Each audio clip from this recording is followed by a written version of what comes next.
it's your boy Riker, and if you guys weren't watching my first channel, Riker's Toys, then, well, if you are, then you would see me open Pokemon. But now I'm going to open the Sun and Moon, because last time I didn't. So, here we go. So, first we got a horn egg, as you guys can see.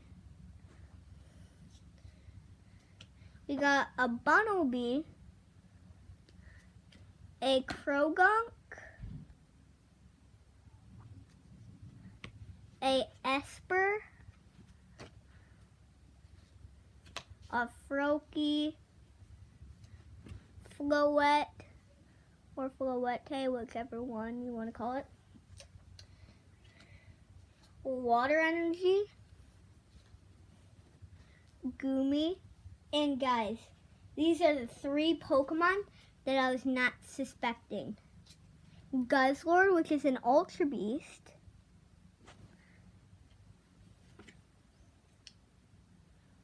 Pool, which I think that's his name, but he's an Ultra Beast.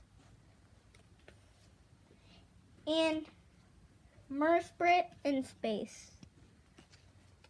So, yeah, if you guys want to get the pack, it is Sun and Moon Forbidden Light, and it has a Zygarde on it.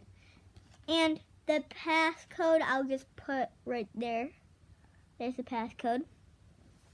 So, hope you guys like this video. Hope you enjoyed it, and go subscribe to my other channel and this one. Bye.